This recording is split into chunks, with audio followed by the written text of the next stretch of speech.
well, what you do is you make sure that you have a press at your conscience, because then they review you and then you build up your brand. Because if they like you, then they write about you, then other people hear about you. There's no press. There's no press anywhere I go. Tomorrow I'm going to play in a prison. You know who will know that I've been at that prison? The inmates. That's it. I go play on death row. The 80 people on death row, the 90 people on death row in Texas, they know I'm there. That's it. So then why do that? Friends, it's because of my absolute conviction of the impact of music on the individual and on civilization. If I thought music was just, oh, anything goes, then I wouldn't take this approach, but I don't. I think music is a powerhouse. I think it is a secret weapon. I think it's like an atomic bomb, and yet we're ignoring it. So let's dive into it a little bit. When I was a kid, you wanted to hear music. It's changed. First of all, you had to save your $20. It was expensive. You had to go to the record store. It was inconvenient. Then you had to come and buy that album and then put it on in your living room and then sit there and listen. There was no walking around. We didn't have this. And now, by the way, a record store for those young people is a building and you drove up to it. Hopeless. Okay. And now, your kids, my kids, your grandchildren and my grandchildren have the world library of music at their fingertips. Never in history have we had that. They can listen to whatever they want, wherever they want, in any environment they want. There's absolutely nothing stopping your kids from being exposed to whatever is out there. And we don't even ask, is that good? Because, friends, we don't just hand it to them and say, oh, here's the World Library of Music. We don't do that. You know what we do? We fire hose them with it. We fire hose them with it. It's behind every video game they play. It's behind every movie they watch. It's behind every series they binge. And if you ever think, oh, what do they explain? Is there an agenda? All you have to do is look at the past 12 years of what they put on the halftime show at the Super Bowl game. I was just trying to remember the other day when they had that great violinist play, what year it was.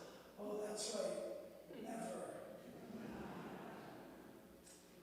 That's all you have to do if you want to know what we're feeding our children. And so we think, well, is that good? Well, in order to answer that question, is that good? We have to know music and its impact. Because, friends, last year, the most influential piece, the most awarded piece, the most celebrated piece of music is so vulgar I won't even repeat the title up here. Now, the language doesn't scare me, but it does belittle me and you and my musicians. I'm not going to do it. Why would I do that? But yet, one day, after a concert, I was in a hurry because I had to get to another school. And so I said, can I have 2 students to help me pack up? I turned around, and I turned back around, and there was 2 third graders. And I thought, oh, okay, this is going to be fun. Not what I had in mind, but you just go with it. So I thought I'm late anyway, so I was teaching them how to rap chords, and then I said to them, by the way, ladies, do you know what song, because I don't mention the title, do you know what song I was referring to? I didn't even have that out of my mouth, and one girl had the title already in the air, and then both of them started to sing the song, the foulest lyrics you can imagine. Do you know why they know the words to that song, friends? Is because they've heard it over and over and over and over again. That's called formation. They are learning to look at themselves through that music. They are learning how society looks at them through that music, through the lyrics of that music. They're learning how they look at society through the lyrics of that music. You give kids a steady diet of pessimism, they will look at life through the eyes of cynicism. Nothing's good. Nothing's worthwhile. Why bother? I'm not going to achieve anyway. Nobody can be trusted. There's no hope in the future. You give people enough of that diet, and that's exactly what will come out of their mouths for life. You give kids a steady diet of violence, then violence is an answer to everything. It's an answer to conflict. It's an answer to prove my manhood. It's an answer to prove my respect. And when I go into the prisons, it's an absolute answer to establish who you are and where you stand. Violence. You give them a steady diet of beauty and they look at life through the eyes of awe and wonder. You ever see a boy play with Lego? This piece is the universe. We should never lose that. Every time I sit at the piano, it's like, oh, I'm going to create just such a beautiful piece. It's just joy. So friends, let's do a deeper dive as to who said what about music, because if music is not a big deal, let them listen to whatever they want if it doesn't affect them. Confucius, thousands of years ago, said, if you want to know the morality of a nation, let me hear the music. He didn't say, let me hear the music and discuss it with the teachers. He said, let me hear the music. Plato, the father of modern thought, said, you want to govern a nation? You don't need the laws, you need the music. Isn't that funny? Did he overspeak? I thought music was just background to dinner. I thought it was just background to my video games. He did not think so. But my favorite, Plato also said this, music is a moral law. It gives soul to the universe, wings to the mind, and flight to the imagination. That's what he felt about music. I agree with him. You know how much I agree with him? I threw my life at it. Of all those definitions, the most impactful musical story that I have, I was performing for 300. So it would be equivalent to what we see in here. 300 kids, 15 years old, all tried and convicted as adults. I just played another one of those concerts last week in Washington State. Anyway, 300 kids, very heavily ganged area. Kid in the front row, asking questions about the violinist through the whole show. Because when I play for kids, I'm up and down the aisles and they're throwing questions and we're just having a great time. This kid asked, how does she play so fast? How does she know where her fingers go? At the end of the show, the correctional officer, the CO, said, everybody out, let's go, everybody out. He did not want to leave. The boy stood up and said, can I hear that violin alone? I said, you bet. And she played. The boy put his hand over his heart. He threw his head back. And he started to weep. Now, when you're 15, you're not even supposed to admit that you like the violin, let alone weep. And he said, that violin's the most beautiful thing I've ever heard. Why have I never heard it before? That's a great question. We are the adults. We have the internet, right? We have the world library of music at our fingertips. We could have given that kid whatever we want. That boy knows everything about rap and hip-hop and heavy metal, screamo metal, punk rock, acid rock, alternative rock, grunge rock, country. He knows all about those. He knows nothing about beauty that elevates him. Why is this the first time he's so moved? Why? He's asking why. Why? Because, friends, I told him, it's your first time because I didn't bother coming in earlier. And I'm so sorry. I'm so sorry. So friends, that's the purpose of beauty and the whole function of beauty. Maybe it went in and moved him in a way that invited him to see his humanity for the first time.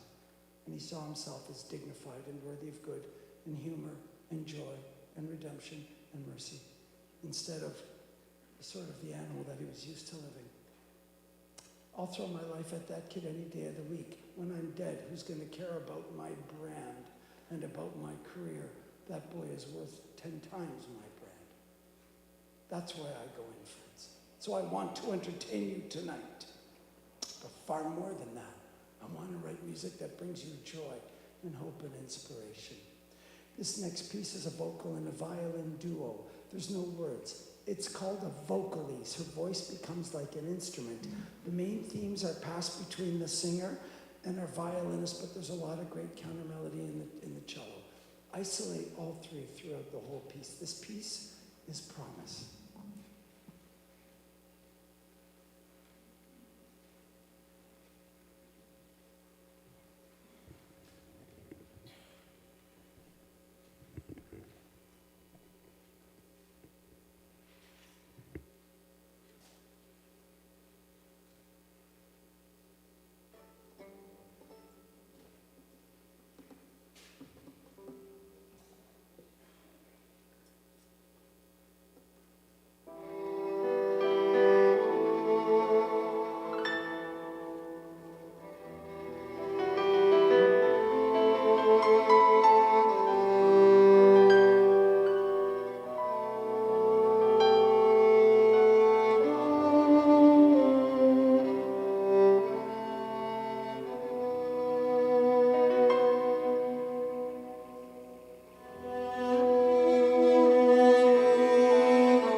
Thank you, friends. This next piece is a piece called Redemption. And I wrote this piece after this young boy. I was invited to perform in a prison up in Northern California. And just a little bit of the history of this boy. I was playing to a boy that had been abandoned. His mother abandoned him. He got sick, she took him to the hospital, she never picked him up. Now I'm giving that mother a pass all day long because she knew that mentally, psychologically, that there was no way emotionally that she could handle this boy. She couldn't take him to someone and say, can you babysit while I breathe? She had no help, she had no money. She did the safest thing she did. She knew. She took the boy to the hospital, but to the boy, everything that he knew about familiarity and security were gone. He committed his crime. Now he had been in there 4 years, and we went up to perform. Now here's kind of a comical thing. They call you up and they say, would you come and perform for one boy in Northern California? I live in Kentucky. Hear all this sound? That's my gear. So what they're asking me to do, I have gear in Phoenix, Arizona.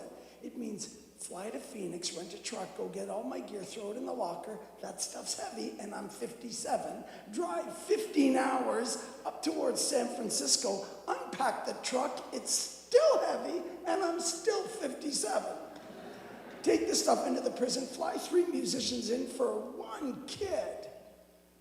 Put it back in the truck, drive all the way back to Phoenix, Arizona, unload it, put it in the locker, take the truck back to the rental place, and then go and then fly home. 4 days of full-time work.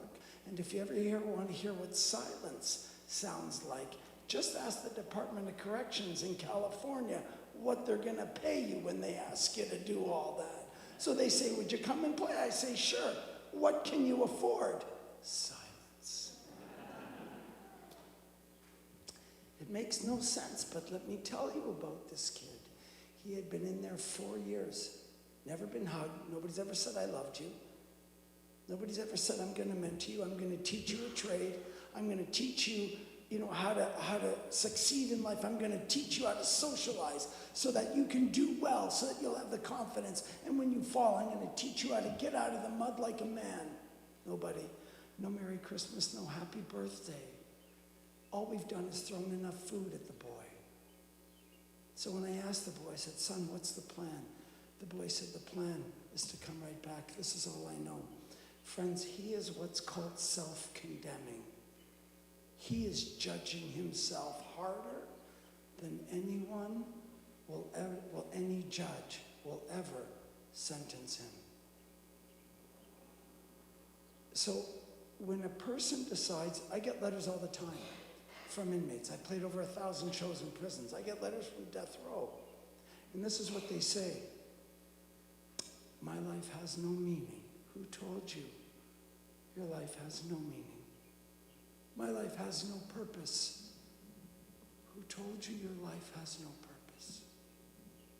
I pray for people who suffer from PTSD. No God could forgive me for the horrible things that I've done. I don't know a religion alive that would agree with that, but it doesn't matter. He's not interested in the truth. He's not interested in what really is going on. All when people say that, all they want to do is feed that worm that keeps telling them, you're rotten, you're no good, you're not worthwhile, you're not worth any joy, any mercy, any redemption, any goodness. I'll never forget, I was walking by after a show, the man grabbed me by the arm. In Texas, this was Ramsey, and he said, I live with the pain that I caused that family when I was 19. I said, friend, how old are you? He said, 91. I said, you live with the intensity of that pain for this long? He said, like it was yesterday. Friends, when someone decides that they are going to self-condemn, it's very tough to get them out of that mode. I'm going to share with you a very personal story about self-condemnation. 3 years ago on March 24th, my eldest son, Gabriel, took his life. Now, my son, Gabriel, struggled from Asperger's, and he had this autism. So he was always in this pain. So even as a little kid, Daddy, when is this pain gonna go? So he took his life when I was on tour in Colorado. I got a call 2 weeks before the tour saying, would you add a day to the tour, 3 hours west of Denver? There's nothing 3 hours west. I knew that I was going to play for 15 to 20 people. And I wanted to say no, because I would already have been out 2 weeks. And friends, sometimes you're playing 2 or 3 concerts a day. You're only getting 2 hours of sleep a night. And so I knew I was going to be exhausted. And then to add 6 more hours of driving, 3 there and 3 back, didn't make any sense. But then I thought, do it. You never know who's going to be inspired by it. Just go do it. So I took it, and that was the night that my son took his life.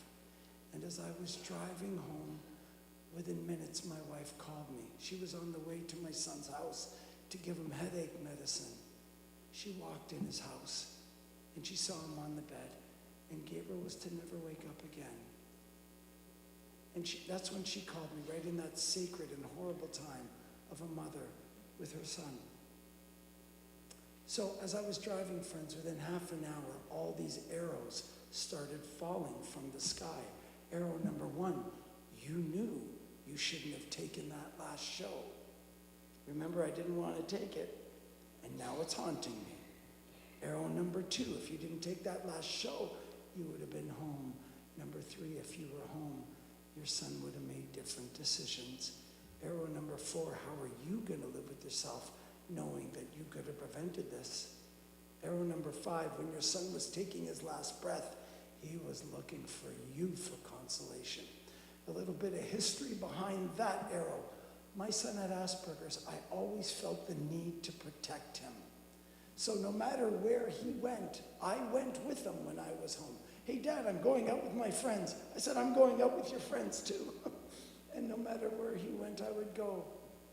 And he wrote me a letter 6 months before his death and said, Dad, you're my only friend. And the last arrow said the following: maybe you should join your son because he's still looking for you for consolation. Okay, friends, I'm outside Denver. It's very dark because there's no people, therefore there's no street lights. I'm so distracted, I thought, I can't drive off the road. This just is not safe.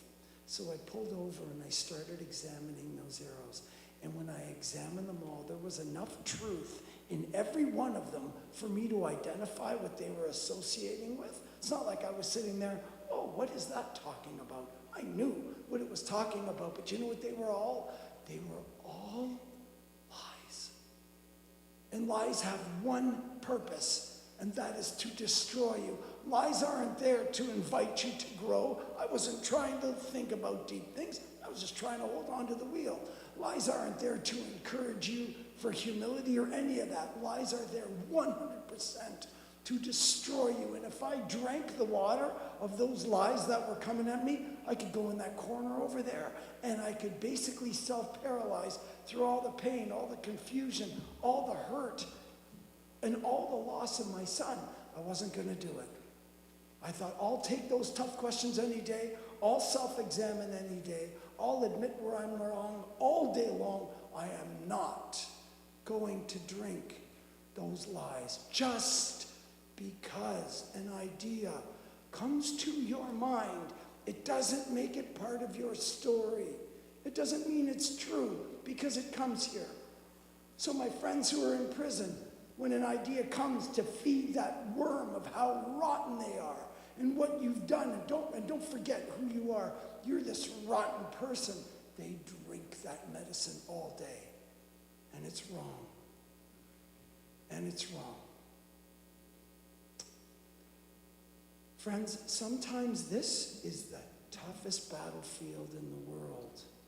Sometimes this playground's not very nice when ideas come that tear you down. That's not of God. It's okay to question things like, I should be kinder. Good, work on things that you're weak at. I'm a plenty to work on. I should be more generous. I should be more patient. All those things I need to work on and more. But never, ever, ever question your dignity. Here's the reality. There is this untouchable, unreachable beautiful, inexplicable, sublime, complex, and very mystical dignity that we all have. Can't earn it, can't win it, doesn't matter how rich or successful or good looking you are. It's the gift of humanity. I have a beautiful daughter with Down syndrome. The joke in my home is that when we're empty nesters, the three of us are gonna have a ball. She has it and she'll never even finish a sentence. The beauty of the human person. So friends, my son made a wrong decision, but my son was filled with pain. And I am comforted knowing that God loved my son and that God knew the pain of my son. But life is so worth living, and it is so profoundly, mystically, and sublimely beautiful and dignified. Now, that may not make you feel better or console you, but that's a reality that's worth digging for the rest of our lives, because that's the truth. And I wanted to write about that. So that's what this piece is. So musically, it's a fun piece to listen to. Two main themes. First one's in the cello.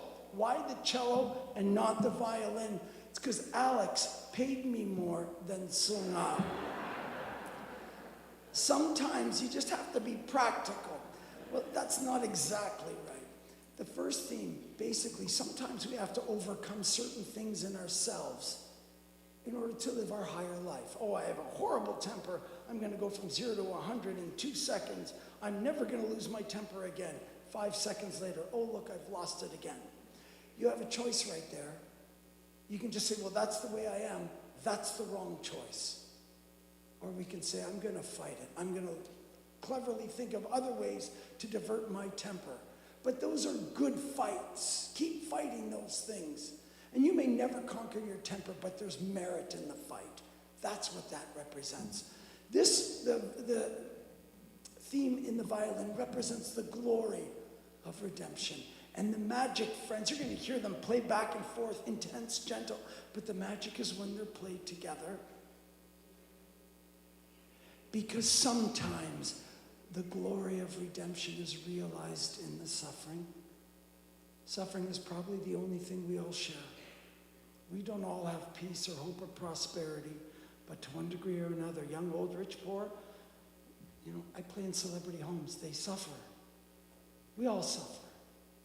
But that's not always necessarily a bad thing. Sometimes suffering is that brutal, ruthless, relentless, merciless, but honest and effective teacher that invites us to grow. Have you ever gone through something and thought, I can't ever go through anything that painful again. I don't even know if I can keep breathing. Keep breathing. And then when you come out the other side, you realize, I never want to go through that again, but I learned so much about life, about love, about faith, just about different things that only suffering can teach. This piece is redemption. Friends, listen for the first 2 themes. They come up in the first 30 seconds.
Thank you, folks.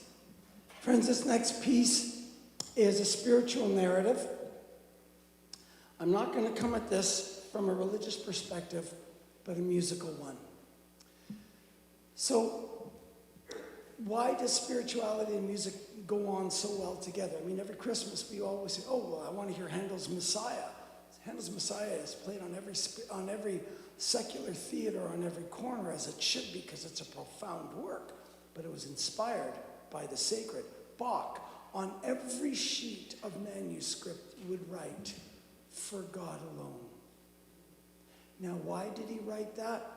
He wrote that. He didn't write it just sort of loosely or in a playful way. He wrote it because he knew if he approached composing music with a certain determination, with a certain prayerful, with a certain poise, that he could write beauty that sort of was worthy of the words that he was writing, and that beauty would go in and move us in ways that no words can ever touch. So let's examine that. Why does music and the sacred go so well together? I think the best way to approach this, it's almost disingenuous to talk about music and not talk about spirituality. If you're going to try to talk to somebody about the importance and the impact of music on culture and on the person, you must address the spiritual, regardless of what you believe. Look, when I go and play in these places I play, I have no idea what they believe. And they probably believe anything under the sun. So even if we believe nothing at all, I think the best way to approach music and spirituality, let's divide them. Let's talk about spirituality first. I think spirituality is the highest intellectual topic we could ever discuss, regardless of what we talk about, regardless of what we believe. Why do I think that? Because if you're going to dive into spirituality, you are necessarily going to dive into topics that hit us all in a very deep and profound way. So, for example, spiritual question number 1, what happens when you die? Now, I've never met anybody that's ever said, well, that's a good question. I've never thought of that.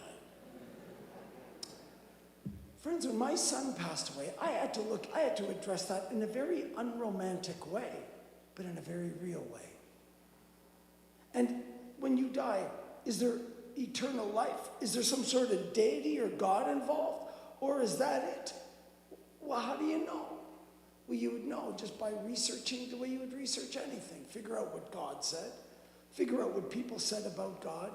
And then ask yourself, are there any things that are going on in culture, over the last 2,000 years that can be attributed to God alone? So, for example, I love the story about Padre Pio. Padre Pio was given the stigmata. When you have holes in your hands, you are going to get gangrene. Never got gangrene. And what's interesting is that doctor after doctor came to mock him, but they couldn't explain it. And they couldn't explain why he didn't get sick. And then at the end of his life, they couldn't explain why after he died, the holes closed up. Couldn't explain it. And so, should you therefore say, oh, well, that's God? Not necessarily, but if you can't explain it, then you should at least say, there may be divine intervention here in ways that I don't understand. Information's always your friend. To say, well, I can't explain it, but I know it's not God. How? How do you know it's not God if you can't explain it? It's like it's like I used to think this was a baseball bat. But then after I hit a few balls, it broke. And then when I spoke into it, it amplified sound. Well, now I have new information. I would be a fool to say with the new information, okay, it amplifies sound, but it's still a baseball bat. Why would I do that? It would seem logical to say if it amplified sound, there's new information to say it's not a baseball bat, but a microphone. And the same thing. Information's always our friend. The last thing I was going to say about spirituality is that in order to be intellectually honest, spirituality involves diving into our own wounds. We all have them. I went and played in Chalco, Mexico, outside Mexico City, for 3,000 girls that were orphaned. Some were orphaned truly, and some were sold by their parents to be trafficked and to be used in the worst ways possible as babies. And then they were rescued, and then they were brought to this orphanage, and there were 3,000. And right before going on stage, the organizer went right behind me and he whispered, "You're about to go and play for 3,000 hurting girls." And I said, "Yeah, and we're going to have a ball." And then he said, "But there's really need for 3 million. We just don't have room." And I turned to him and I said, "Do they heal?" He said, "They heal because we don't let them hide behind their wounds. The second we bring up their wounds, they want to fight, they want to run, they want to change topics. They want to scream, they want to get passive aggressive, but they do not want to address their wounds. Neither would I." But after about 5 years, they slowly talk, and then they heal, and they heal. They heal. Beautiful. All that to say, if we're going to talk about spirituality, it's of the highest topic. Let's leave it. Let's talk about music. Friends, I was once playing in a prison near Orlando, and everybody in this prison was about 6'10". They were giants. I had no idea what they were feeding these guys. And so I was thinking, what is this? And people often, as I said at the beginning, they ask me, "Aren't you afraid to go in those places?" Not when I bring her. She stands up, they run, okay? So friends, we had question and answer, and this guy stood up and he said, "I've never cried in my life. I was 15 when I came in here. I'm now close to 60, 6-0. Never cried in my life. I cried during the concert. Why did I cry?" Let's talk about him, and let's talk about that boy. Remember that 15-year-old boy? Okay, friends, if I tell you a story, you know what happens? No matter what the story is, the words go to the brain. The brain downloads the information and then processes it based on your history of that topic. And you don't mean to do that. You're not even thinking you're doing that. It's happening before you take your next breath. The brain works so fast. It's involuntary. It just happens before you blink. And you're relating to it. You're not sitting there, "Oh, I wonder if I can relate to that story." No, your brain's already done the work. Not so with beauty. When the human person is exposed to beauty, it bypasses the brain. And it goes right here. It goes right to that part in us that animates us. It goes right to our real humanness. It goes right to our soul.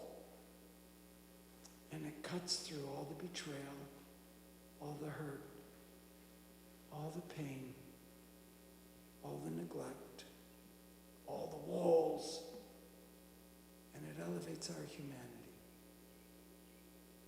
So why is this boy crying and why is that man crying? Because maybe it's the first time in their lives that through beauty they were invited to see themselves as dignified people, worthy of goodness, worthy of mercy, worthy of humor, worthy of leisure, worthy of forgiveness. It sees themselves. I swear to God, I wish I had a mirror. That when you look into the mirror, you don't see your face or what you think of yourself. But I'd love to see the way God sees us. I think we would all die from joy, from that beautiful vision. So when you have the highest form of thinking, spirituality, mixed with something that has access to the soul, you have a very, very real encounter with the person. This is Panis Angelicus. This is a poem that was written 1,000 years ago. Why does something last 1,000 years? Because it has meaning to the individual and civilization. If it didn't, it wouldn't last. But it speaks of the angels wanting an encounter with perfect love, the one who created them out of perfection, perfect love. I love my children, but I don't love them perfectly because I'm not perfect. But the angels have a hunger for that perfect encounter. we have that same hunger, but we don't see God the way angels do. Because ultimately in the human condition, the most euphoric expression is love. To love another, which is tough. We all would agree with that, but love is tough. I always tell my kids, the guy who fist bumps you and says, hey, love you, brother, is not the guy that loves you. Ladies, the girl that says love you has nothing to do with love. It's the one who truly sacrifices for your well-being. The one who brings you closer to goodness is the one who truly loves you. That's hard. What's even harder is to accept love. The other half. The most euphoric is to love and to accept love. How do you accept love? You go to any inmate and you say, John, I love you. And he says, no, you can't love me. Because John has been feeding this worm for 30 years. And he's been telling himself over and over that he is not lovable. And he can't receive that love. That's tough. So friends, how do you portray this in words? You can't. And the author knew it. So you know what he did? He wrote a poem. Why a poem? Because the words of the poem goes to the brain, but the beauty of the poetry goes to the soul. And that experience of the intellect and the movement of the human person elevates our encounter with Panis Angelicus. So these words are written 1,000 years ago, and the music I finished just a few years ago. This piece, friends, is Panis Angelicus.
Thank you so much, friends.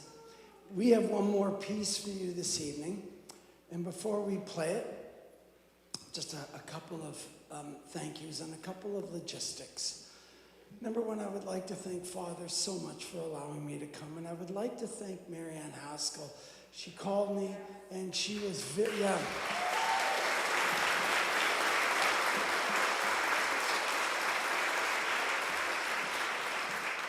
You know, here's what's interesting. I believe in music so much I've thrown my life at it. But yet, if people like Marianne don't see the vision and then they don't bother doing this, then this doesn't happen. And then how do we try to build up a culture? I brought the country's best performers here because I want to go in tomorrow and I want to play for those guys that don't know a violin from a hockey stick. And I want to move them in a way that they've never been invited to be moved before. But unless people like Marianne say, yes, Eric, we really believe in it, we really want you to come to our community, things like this, never happen. And, then it feeds into that whole mentality of, oh, you musicians, you just say all those things because you can't get a real job. And and that's true, but that's got... Friends, I would also like to thank very much these three extraordinary musicians, our wonderful,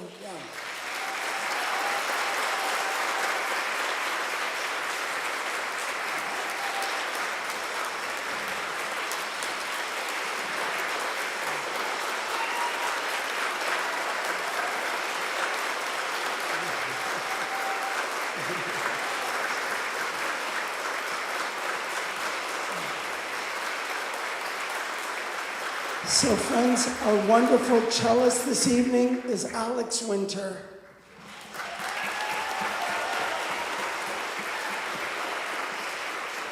And our wonderful violinist is Sunga Kim.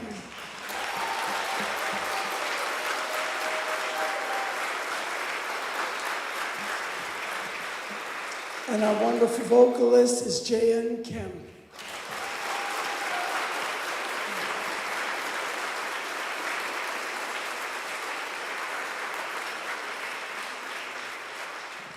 Thank you, friends. And one last thing. So I have a table. I have CDs, and so I'm running a special tonight. Usually I charge $300 a CD. I've never gotten it. So friends, I have 6 different ones. If you have a CD player and the music was meaningful to you, you are most welcome to go and take. I don't sell the concert. So the concert is basically what you donate, I take. And then it allows me to pay the musicians, pay the flights, pay the hotels, and so on. And then tomorrow, we go in, and no prison has ever given me a dime. And I promised myself when I was a young man, I would never charge. If someone wants an Eric Genuis concert, they're going to get an Eric Genuis concert. So on that table, So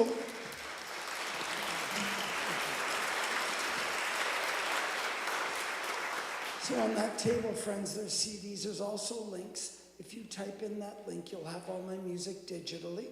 I think the links, yes, they're on your programs as well, on the back. Okay? So the information for those links are there as well. Okay? And, okay. And the last thing is, this is, as Father mentioned, it's by donation. Friends, I have to humbly ask. So, again, I don't not charge for concerts because there's a lot of money floating around. The opposite. My accountant thinks I'm out of my mind, But you know what? If I would have waited till there was money in the bank for every concert, I would have done about 1/3 of the concerts I've done. And which one of those death row concerts shouldn't I have done? There's a guy, Ramiro, he's scheduled to die on June 27th. He's saying, Eric, I really just want to live until your next concert. My next concert's on death row is on September the 5th. The last time I met Ramiro, he was scheduled to die the day before I came in. He got a last-minute stay. And when I went to his cell, because they have to stay in their cells, they're cement cells. I can only look at him through a slit. After the show, he was weeping. He said, to think I was going to die yesterday, and I would have missed this concert. So is that the one that I should have skipped because there wasn't money in the bank? Friends, if you can donate, we take credit card, we take cash, check. Concerts for Hope, it is a 501c3. There's also Venmo. I think every way that you can give is also on the back of your program. I also have the information on the table, okay? So if you want to give by credit card, I can receive credit card out there. If you just want to leave me with your credit card, you're most welcome. And the last thing I was going to say is that if you can't give tonight because you're between jobs, no problem. Don't give, but take the CDs. But if you can't give because you give to some other organization, stop giving to them. Well, maybe that's a little aggressive. I didn't want to say that. She told me to. So friends, anything you can give, your dollar goes very far. It goes to 100% concerts. What we're doing tonight, we're doing tomorrow. Okay, friends, this last piece, my wife and I have this beautiful, I've been married close to 30 years to a beautiful, supportive wife. Friends, we have a Down syndrome girl who's 20. Now, we go in nursing homes and play as a family, okay? We don't sound like this, though. My sons like to play, but they don't love it. So they practice 5 minutes, a year. Anyway, so, true story.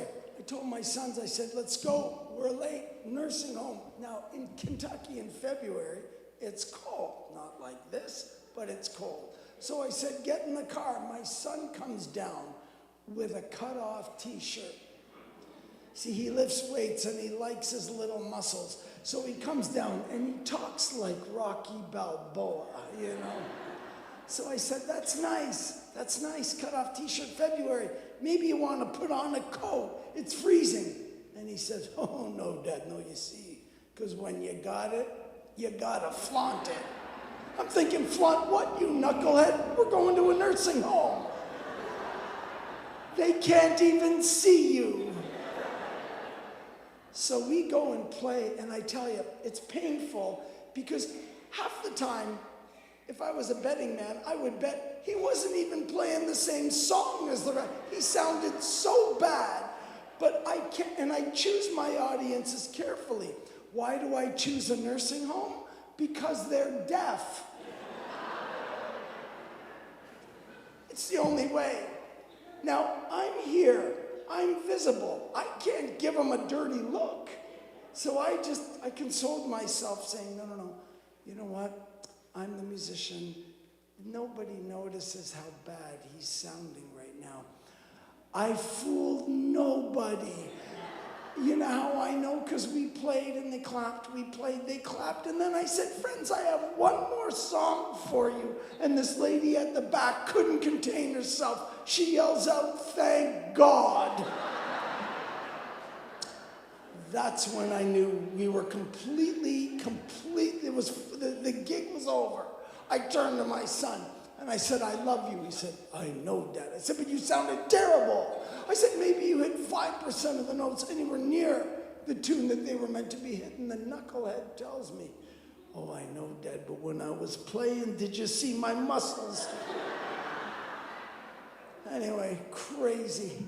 So we went through the hospital to get to the car, and there was a woman who came out of a hospital room, and she was broken. And she was weeping, and my daughter with Down syndrome walked right up to that woman and crawled in her lap, which is tough because she has no muscle tone. Children with Down syndrome, my daughter's tongue hangs out of her mouth because she doesn't have the muscle tone to keep her tongue in her mouth. She walks heavy. She has no muscle tone. She could never do a chin-up. She could never even hang. She can't do a plank. There's no push-ups, 0. So for her to climb into that woman's lap took a certain conviction, and then she wrapped her arms around her neck and put her forehead to the woman's forehead. And then my daughter started to weep just as hard as the woman. Can you picture that? You know what I saw right there? I saw perfect human compassion. Perfect. My daughter didn't check with her friends and say, are my friends going to think this is cool? Because if they don't think it's cool, I'm not going to jump in her lap. She doesn't know to check with her friends. You and I suffer from the sickness of what other people think of us. But my daughter doesn't know to do that. I did not hug the woman. I did not hug the woman because I thought if I hug that woman, she'll feel uncomfortable and so will everybody else. Aren't I smart? I let my perception of everybody else's impression of me stop me from doing the greater human good. Did not stop my daughter. So who is truly disabled? Friends, I would have done anything to have that encounter back. You know why? Because we live in America, and I love my country, but, there's just one issue. Do you notice how everybody's fine? Hey, man, how you doing? Fine. How about you? Fine. Everybody's so darn fine that we have no idea the horror and the pain people are going through. That person who's so fine may be on their last emotional breath. And yet this woman was willing to reveal her vulnerability to me. And it was a real human encounter. And I missed it. I would do anything to have that back. But I missed it. I'll never see her again. And she won't reveal that again. I missed it. My daughter did not miss it.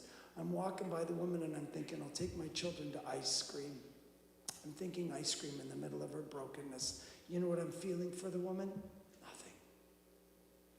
And all I could think about was, when did I die? When did I die? Friends, I go and play the movie stars' homes. You know what is so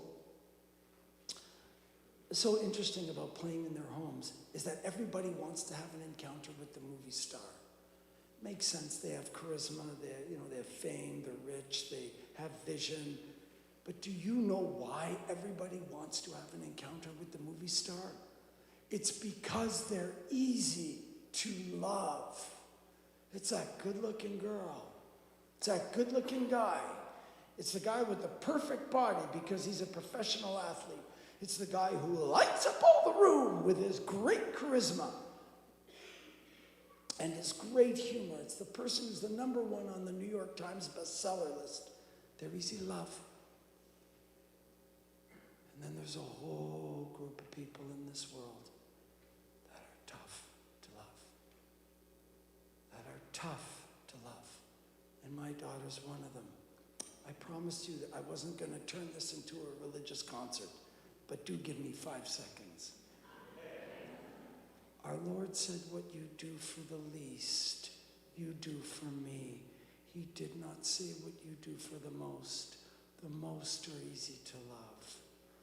It's what you do for the least, because they are tough to love. And it draws something out in you that you have to dig deep. It's easy to ignore my daughter and people like my daughter. It's easy. You want to show love to my daughter? My daughter wants love like everybody else. You come to my house, you'll do one of two things. You'll have a tea party, or you'll color. And she'll color, and you're not going to talk to her because nobody wants her opinion. Anastasia, what do you think about the national debt? She doesn't know those things.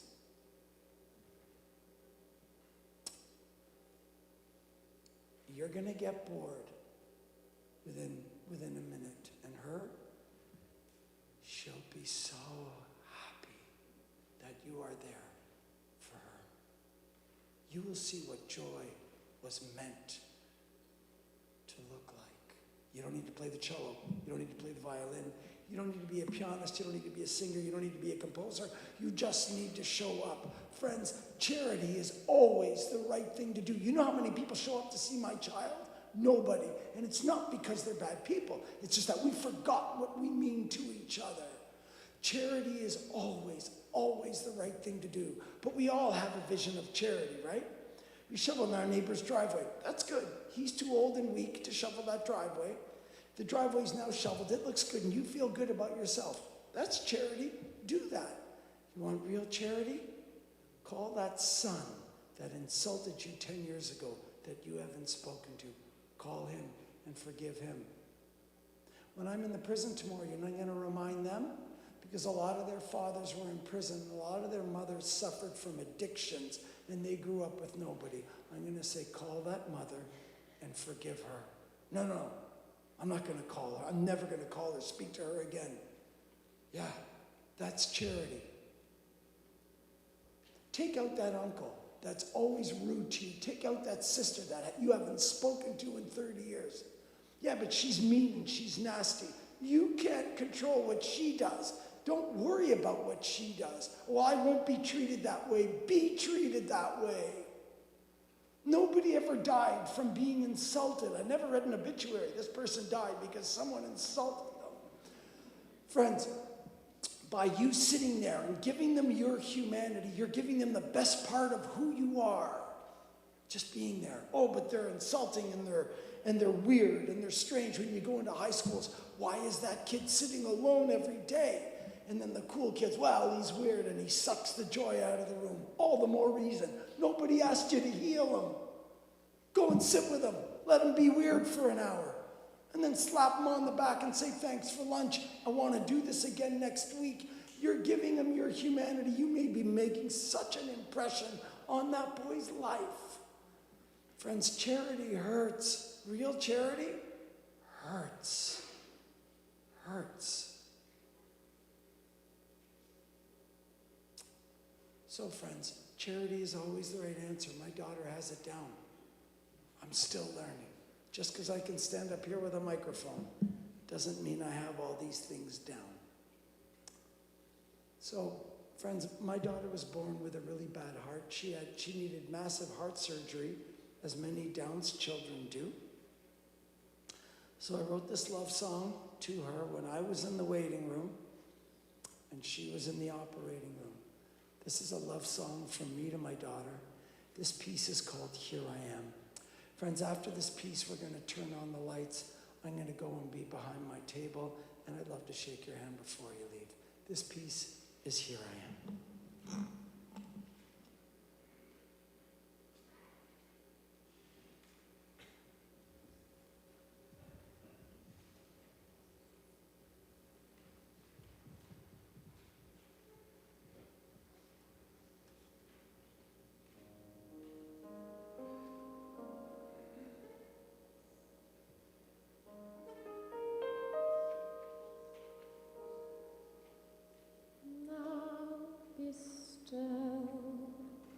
When your back's against a wall, victory, there seems no hope at all.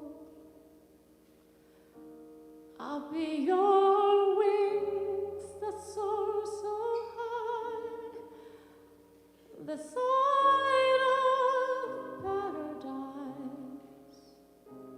I'll be still until you're strong. Here I am, I'm your fire when it's cold. Here I am, I'm your guide when you've lost your road. I'm your armor in fields of war, when the enemy storms the door. Here I am forevermore.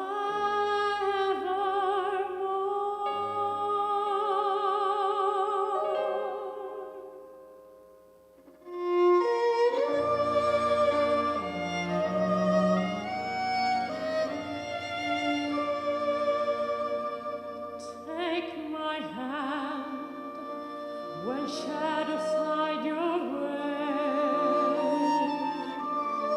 Take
Eric, on behalf of our Tri-Parish family and everyone else, thank you for giving us all a little space in a really weird time in our lives, in our history, so thank you very much.